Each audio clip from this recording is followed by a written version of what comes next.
نماز میں لیٹ ہو گئے تھے، فجر میں سو گئے تھے، نہیں پڑھے، تو اب کیا کرے؟ صبح 8 بجے اٹھے، نیند ہوشیار ہو گئی، جاگ گئے آپ، ہونے کے ساتھ ہی آپ نے پہلے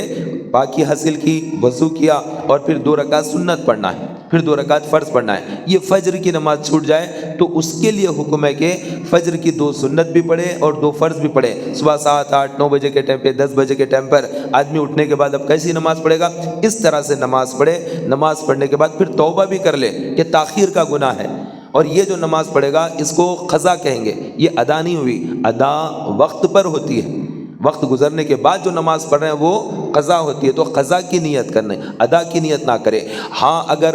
وہ ٹائم پر بھی نہیں پڑھ سکا، صبح 7، 8 بجے کے ٹائم پر بھی نہیں پڑھا، گاڑی تھی، جانا تھا، نوکری تھی، کالج تھا، کوئی بھی ایسی چیز تھی جس میں نہیں پڑھ سک رہا، تو اب اور گناہ ہوا کہ ٹائم اور زیادہ نقصان کر دیا، دیر کر دیا اللہ کا حق ادا کرنے میں۔ اب ظہر کا وقت آ گیا، تو اب جب ظہر کا وقت آ گیا، اب وہ ٹائم پر نماز پڑھے گا تو 2 رکعت سنت کی اجازت نہیں رہتی،